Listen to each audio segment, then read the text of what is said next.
So, hello, I'm Ed Kirton-Darling, a lecturer at the University of Bristol and a member of the SLSA, and it is my great honour to welcome Insa Koch, author of Personalizing the State, an anthropology of law, politics and welfare in austerity Britain, Oxford University Press, and winner of the Hart SLSA Prize for Early Career Academics in 2020.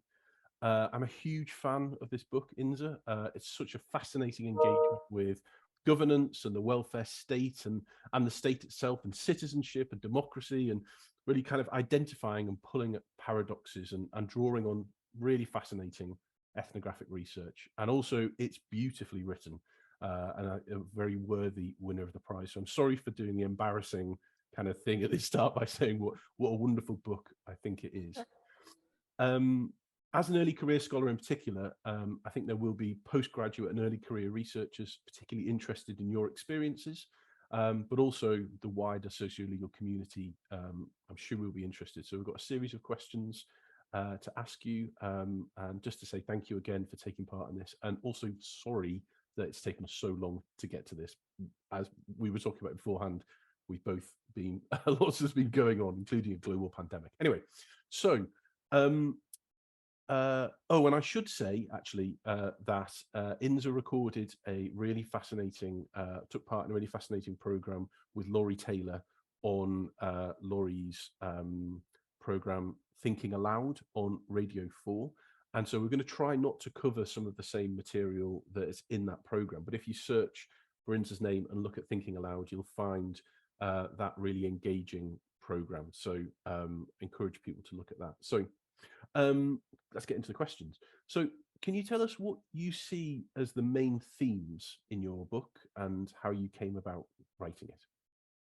Yeah, sure. So I guess in its broadest sense, the book is a study of state-citizen relations in one particular community in the UK where I did my long-term ethnographic fieldwork, a post-war social housing, a council estate that was built in the late 1950s, early 1960s, and that today, like many other estates in the country, is a post-industrial, quite impoverished estate.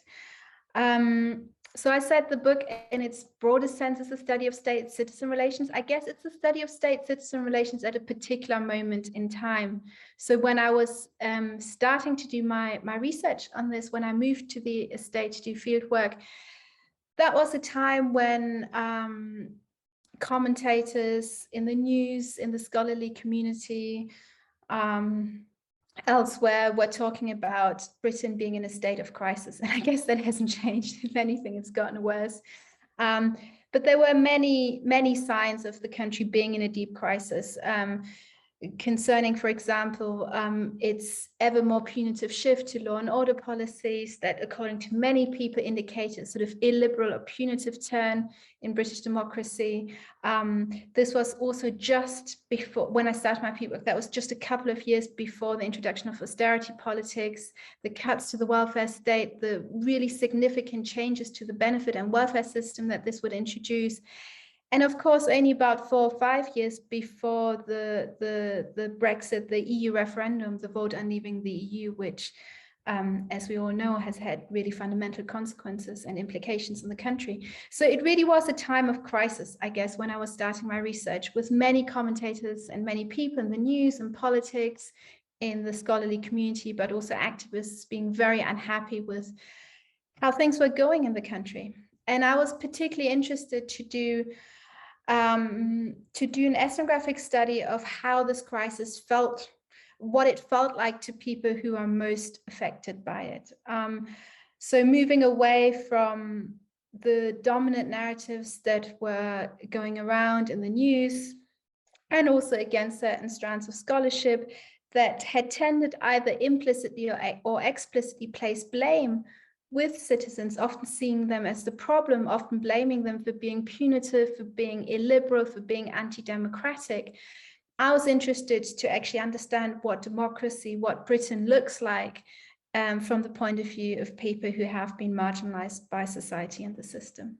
And that's really how this book came about. Thank you so much. That's really fascinating to hear. And there's so many different things that I would like to pull out of that. But thinking from a sort of socio-legal perspective in particular, what particular role does law play in that account? What role does law play for you, and does it play in the account that you set out? Well, I guess when I initially again started this research, I was interested in developments in policy and law that up until then I'd mostly only read about or heard about from the news, but hadn't really encountered in real life.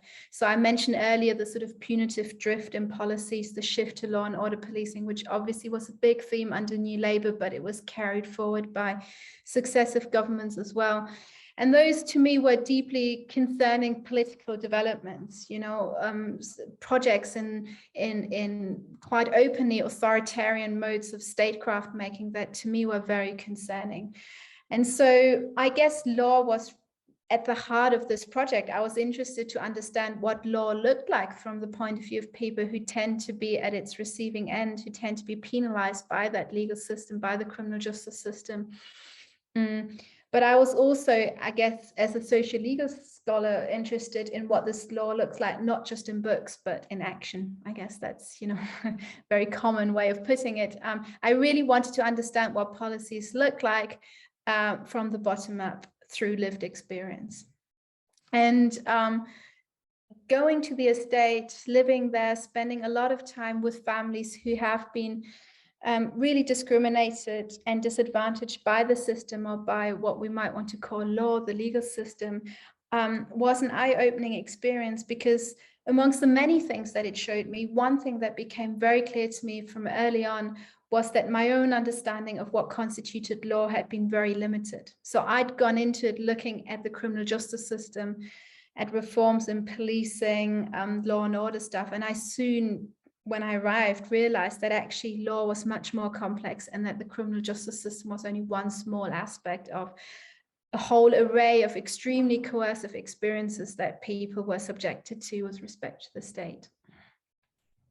And so, I mean, that's the welfare state. Is that that's how you characterize that? Yeah, so that's, for example, where the welfare state came in. So the book, the way I've tried to structure it, and I'm not sure if it really is that, if it works well or not, but I guess any writing exercise is inherently very selective, and I decided to divide my book into different well, we might want to call them faces or interfaces of state-citizen relations. So I've got a chapter on policing and the criminal justice system in it. I also have a chapter on the welfare state. I've got a chapter on housing policies. I've got a chapter on local governance. So the way I tried to break it down in the end was to look at these different aspects of state-citizen relations and to show how across these quite disparate areas of state-citizen relations that are often kept separate as well in socio-legal discourse, because we're so accustomed to only look, say, at criminal law or at welfare law or at housing law, but never to bring these into conversation with one another. And so what the book tried to do was to look at each of these areas, but to really draw out parallels and common points that emerge across these different domains as people struggle to really make their voices heard in these different areas. And speaking for me, I think that works really well, kind of, making it clear that those different faces all relate to each other and in experiences. So maybe we can move then to talk specifically about ethnography and anthropology, which is, I think, the tool that you use to kind of to reveal those faces, perhaps might be the way to put it. And I'm particularly interested and thinking again about people who may be wanting to undertake research in this, using this approach. Questions about ethics and ethical dilemmas. If there's anything you can say about that, how you dealt with ethics and ethical dilemmas. Questions about your responsibilities towards the community that you lived with, and the kind of whether you saw yourself as needing to balance your account with the voices of those that you were living with, and if you could say a little bit about those sorts of questions, that would be really excellent. Yeah, sure. I mean, it's kind of a big question you've just thrown at me, so I'm not, feel free to direct me towards more specific aspects if you think I'm going off on a tangent. But I guess, I mean, if we want to start with anthropology, first of all, for me, anthropology is an attempt to really understand people, individuals, communities, groups of people, by taking seriously their understanding of the world, that their lived experiences and the way that they think about and act on the world around them.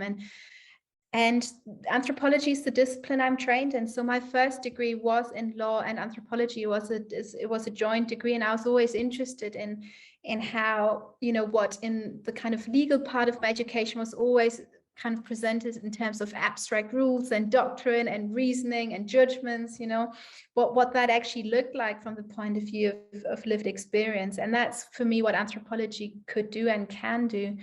Now, one thing, and I guess I'm saying this to people who might be interested to do ethnography themselves, is one thing that I very quickly realized was how badly prepared I was for the task ahead. I think universities are still very much guilty of teaching a particular way of doing methods and ethnography that that creates the false illusion of it being a kind of neutral or scientific exercise. You know, it's a very uncomfortable way of thinking about a method that at its very heart involves human relationships. And so when I started my fieldwork, I really had no idea what it would mean to be working with people so closely, not just to go in to do a few interviews or survey or, you know, some observations for a month or two, but really to embed myself for a year, 2 years, 3 years. In the end, for me, it was a decade, you know, that I spent going back to the community, and how much it takes from you as well. And that to me really was a very difficult journey. And I mean, you mentioned the word ethics before. It raises all sorts of moral and ethical questions that can't be answered by filling in, you know, consent forms or by passing some ethics committee at the university before you go into the field. Questions about what happens when you become close to your interlocutors, when they become your friends, when they start referring to you in fictive kinship terms, when you become an auntie to their children, when, you know, when people invite you into their homes, when they share stories with you that they share with you because they think of you as a friend and not as a researcher primarily anymore. Do you take your notebook out? Can you write about it? What do you write about? How do you select information that you're going to share with the broader public? And again, coming back to this ethics question, what do you owe the community in turn? And I don't mean that in a sort of paternalistic way, you know, as in like me having to be some kind of charity, definitely not. But I did feel hugely indebted to the people who'd given their time, who'd given, yeah, their commitment to me as well and welcomed me into their homes. And sorry, I've just given you a lot of questions and very few answers, but that I think just goes to show how much of a self-reflexive and kind of inherently contradictory exercise I think ethnography and anthropology is. It's more about keeping the questions going than providing definite answers, at least for me. It's fascinating to hear you talk about it and to talk about the challenges that you experienced and you know, I mean, so what I'm taking is that it's about reflectiveness, continuing to reflect on those sorts of questions. And I mean, is there anything that you can say? It seems to me that what you're saying is that you can't make hard and fast rules about these sorts of interactions, but is there anything that you might say is, you know, stuff that you would take away around those sorts of interactions with people? How do you mean that I would take away? Well, I mean, what would you have said to yourself, I suppose, 10 years ago, or 10 years before starting the book? What advice might you have given to yourself? I probably would have said to myself, expect to fail. And next time you fail, just fail a little bit better, you know? Don't be too hard on yourself, because I felt the pressure to having to produce data, you know, for a long time, until I realized, and maybe I was slow to realize that. I'm sure other people would have that realization straight away, but I came to realize that you can't think of people in those terms. You can't quantify human relations and human lives in terms of data. And just dealing with that contradiction is so hard. And I think if I was to give myself another piece of advice, it would just be, don't even try and be neutral and objective, whatever that means, right? Because if anthropology or a sort of ethnographic approach to social legal studies is about building relationships and taking those seriously, then we can't write our own positionality out of that. And that's something I've never really tried to do. So for me, to give you just an example, that the boundaries between doing research and being an advocate or being an activist, for example, are very blurry as well, right? And especially, I think, when you're dealing with people who've been so marginalized by the system, you almost have a duty to use your own position of privilege, of being able to write, of being able to have people listen to you, to use that privilege to try and promote narratives and interactions that will ultimately be for the benefit of the people that you're studying. Thank you. Really, really interesting to hear. So thinking then about the process of writing and that decisions about what to include and how to produce those narratives.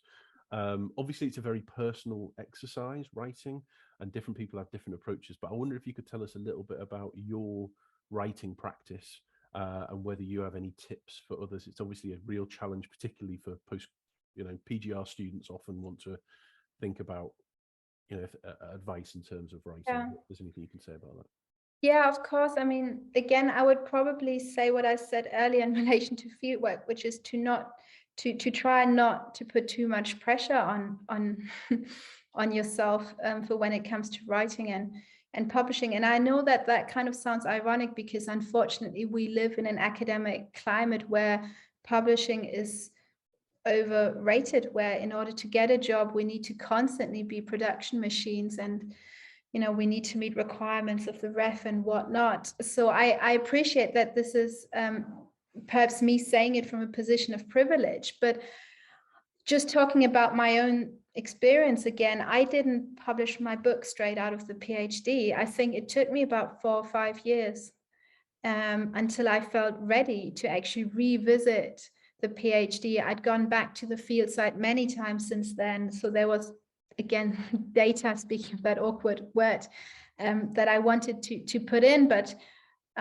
also my perspective had changed, and I felt more able to relate to my material and to write about it in a way that to me felt more meaningful, but also more respectful towards the people who'd shared their stories with me.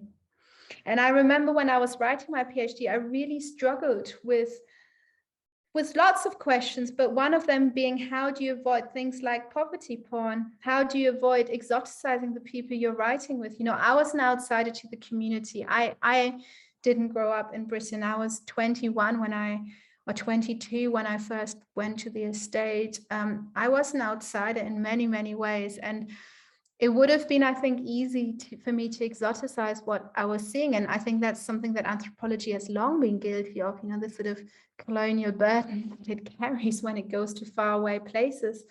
And trying to navigate that burden of representation is a really difficult issue. And I really don't think there is a blueprint for how it can and should be done. In my case, what really helped me was, like I said, to take a few years out and really think about, let the data, let the story sit with me. B, just,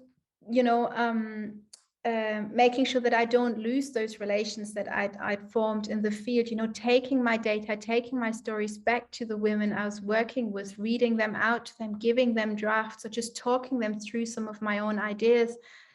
And 3, the other thing that really helped me as well to avoid exactly that point about exoticizing or poverty porn or sort of, orientalizing my research subjects was to really try and bring history into the picture. And that I could have only done with those years of distance I had. I think when I first was in the community, everything was so immediate, everything was so present with me. And it was only afterwards, when I went back to the archives, when I started reading more, when I really started understanding how I could embed some of the stories that I'd heard, some of the lived experience I'd seen in a longer historical trajectory of state repression and exclusion and marginalization, that a story emerged that to me felt more truthful, whatever that means, to what I was trying to convey. Yeah, that really speaks to me, that role of history in terms of kind of being something you can reflect back on and go forward and kind of be a sort of iterative process. Anyway, I'm not supposed to talk about me. So really interesting to hear your thoughts on that, and that particular challenge of exoticism, I think is I think a really important one for people to reflect on when they are undertaking work, ethnographic work in particular, and work in this area. So I really appreciate your thoughts on that. So just a sort of kind of concluding question. Obviously, the book came out in 2018, and it would be interesting to hear about. And again, I'm sort of thinking for early career scholars who may have kind of tied off their PhD, you know, if ever such a thing happens. Whether you could say a little bit about your subsequent directions and how that related to that work that you undertook, and how that, you know, links and things that you've taken forward. It would be really interesting to hear a bit more about that.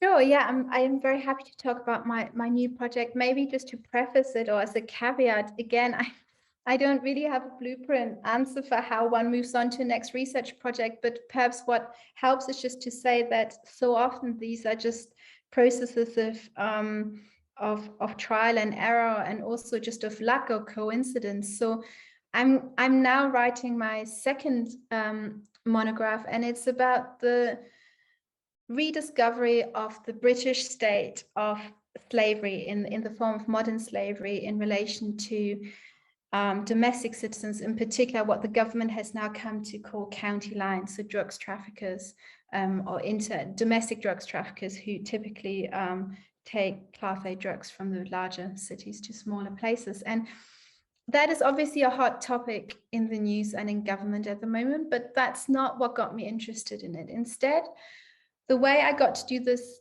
second book is that I went back to the estate. I think this would have been in 2018, yeah, when I just finished the book that we're doing this interview on.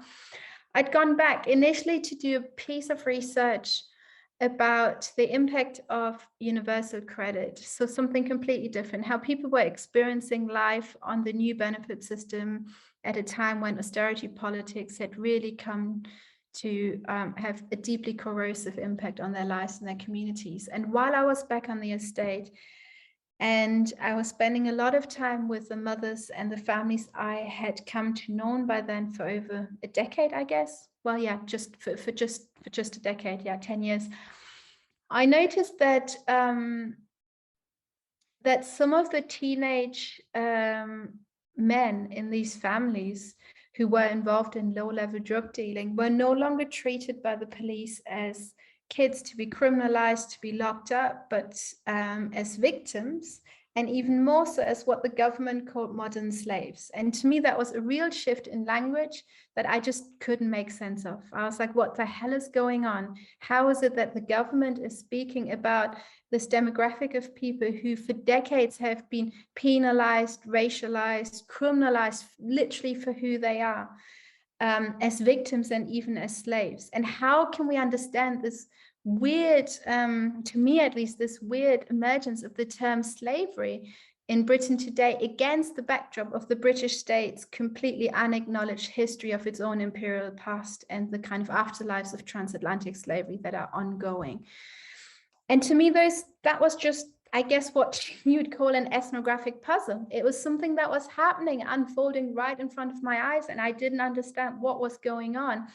And once more, I did what I'd done with my first project, which was to let people's lived experiences and their stories guide me in my research. So I then started tracing the stories of these young men who are no longer being treated by the state as criminals, but potentially as slaves, And I followed these stories through their various institutional settings. So, that took me to the police stations where police officers were now starting to speak the language of modern slavery. It took me to the Crown Courts and magistrates' courts in the country where, for the first time in history, under the government's modern slavery legislation, prosecutions are being brought against the alleged slave masters. That's not the legal term. Human traffickers is the term that lawmakers use. So where, for the first time in history, these trials are brought. And it took me to all sorts of different places. And it was really just by, like I said, by letting the stories, by me letting the stories take the lead, as it were, that I developed this sort of second multi-sited ethnographic project that looks at the irony of the British state inventing or speaking the language of slavery at a time when the afterlives of transatlantic slavery and unacknowledged ongoing colonialism and racism permeate British society and British legal structures so deeply. Yeah. Absolutely. And that's the book I'm trying to write. And again, just to say that there is no blueprint for it. I'm just as much struggling with the second book as I was with my PhD and with the first book, and trying to squeeze these stories into a neat structure is a nightmare. I mean, yeah, there's something about paradoxes and puzzles, isn't there? There's something about being, and I'm not saying that I'm not claiming that you're making a blueprint, but rather that for you, and I think I can see it in my own work, something about kind of puzzles, paradoxes, something about being led by the information, something about going back into history and thinking about the role of history in relation to that process, and thinking about multiple sites rather than being kind of disciplinary, focused on a particular area of law or a particular discipline in law. That's what I'm hearing from you, and I think you can really see the link between your previous project and the current work, and it's really fascinating to hear. We were supposed to take 10 minutes. We've taken loads longer. I'm going to stop recording now, but thank you so much for taking part in this, and for the book, which is fantastic. And I know that colleagues will be very excited when the other one comes together to see that one as well.